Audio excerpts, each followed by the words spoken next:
The Boeing 747, known as the Queen of the Skies, may be making a major comeback with planned enhancements. After being retired from passenger flights, it found a new role in cargo transport, especially during the e-commerce boom. Despite fierce competition from newer aircraft, the 747 remains invaluable in the cargo sector.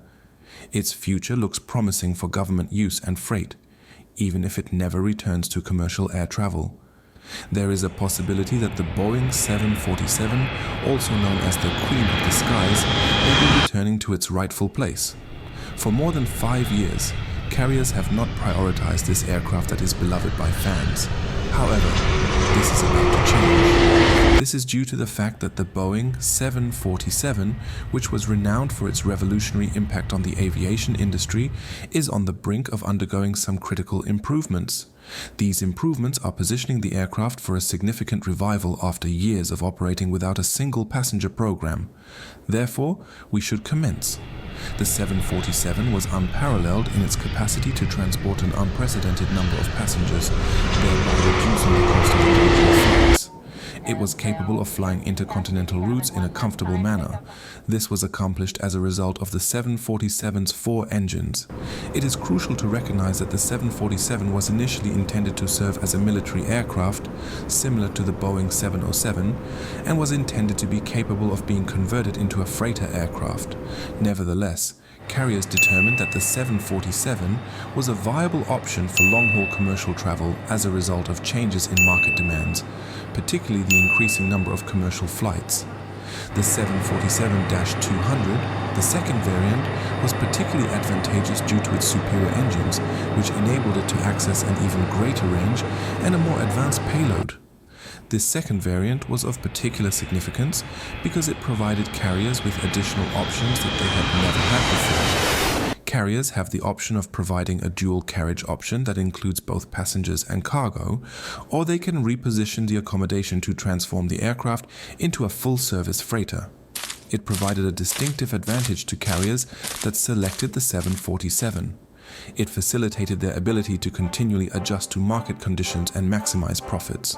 This is the reason the 747 was given the moniker the Queen of the Skies. Nevertheless, the Queen of the Skies would be confronted with a struggle to preserve its reign in the face of the accelerated advancements in technology. You see, the number of engines required to power an aircraft decreased as engine development technology advanced, allowing manufacturers to access more powerful engines. Despite their popularity, aircraft such as the 747 were quite heavy and scarcely cost or fuel efficient due to their 4 engines. Additionally, they generated increased emissions and commotion, which were not conducive to the environment. The 747's demise was precipitated by the introduction of dual-engine aircraft, including Boeing's 787, and the implementation of new EOPS regulations. This is due to the fact that the dual-engine aircraft were able to access nearly the same range as the 747 while being more fuel-efficient, cost-effective, and environmentally favorable, while also being lighter.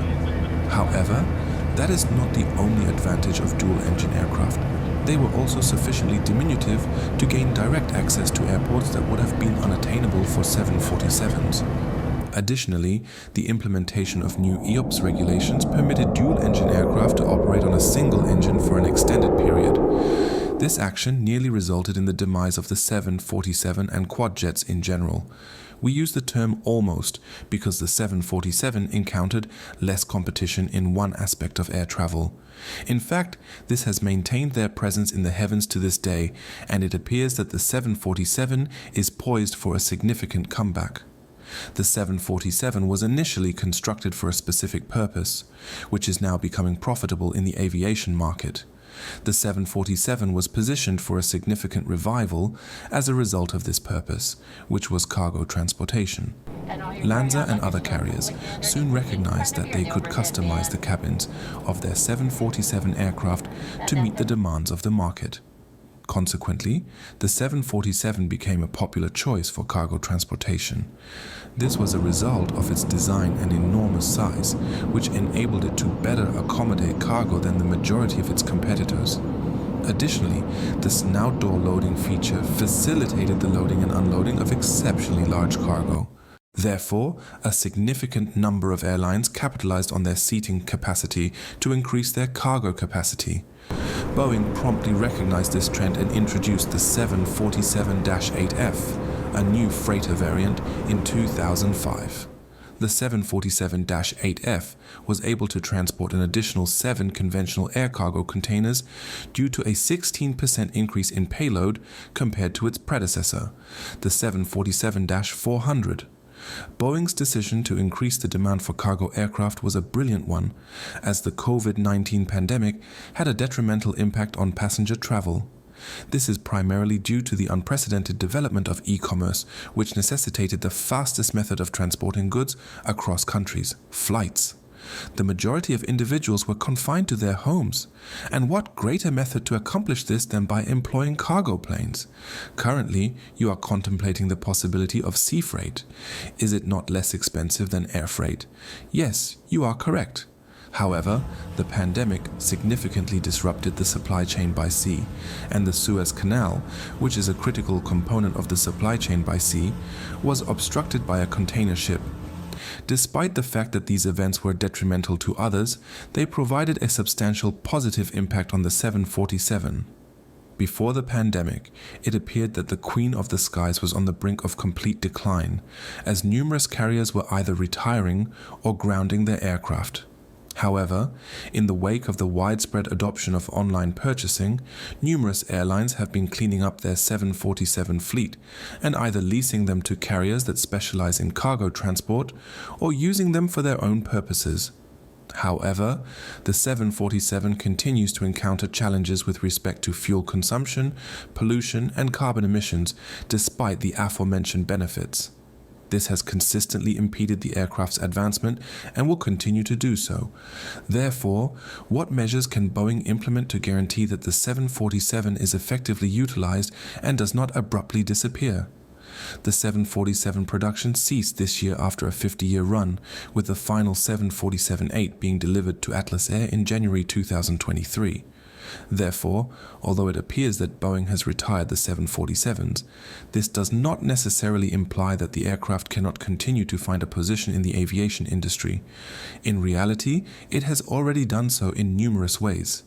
The Air Force announced in January 2015 that it would replace its VC-25A with the 747-8 as the next Air Force One. Subsequently, in 2018, the White House signed a contract for the development of 2 new 747-8 intercontinental-based aircraft, which are scheduled for delivery by December 2024.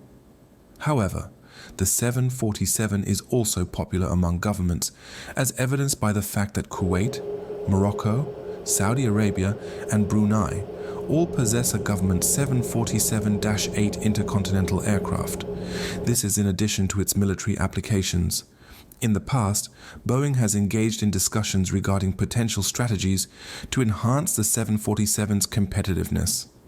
The 747's fuel efficiency could be improved through engine improvements, flight route optimization, and the exploration of novel fuel options. Additionally, it has been recommended that systems be upgraded to facilitate navigation, communication, and safety. These are all excellent solutions and recommendations. However, it would likely require a significant amount of effort to persuade airlines to invest in 2 additional engines for passenger flights, as the 747 is still classified as a quad aircraft. Therefore, Boeing would be required to execute an extraordinary feat in order to proceed with their plans to enhance the 747s. However, it is exceedingly unlikely that this will transpire in the near future, as they are currently preoccupied with the production of the 787X. In the event that the 747 is unable to establish a sustainable niche beyond cargo transportation or government aircraft, carriers may consider utilizing their grounded 747s as a time capsule to serve as a reminder of the aircraft that once dominated the skies and defined a generation in the aviation industry. It is a testament to the 747's adaptability and ingenuity that, despite the passage of more than 50 years since its introduction, more than 25% of the lineup remains operational. This demonstrates that the aircraft has never departed. It is not actually making a comeback. However, do you believe that the 747 will ever return to the mainstream in terms of passenger travels, or is it destined to transport cargo and government officials? Please express your opinions in the remarks section below.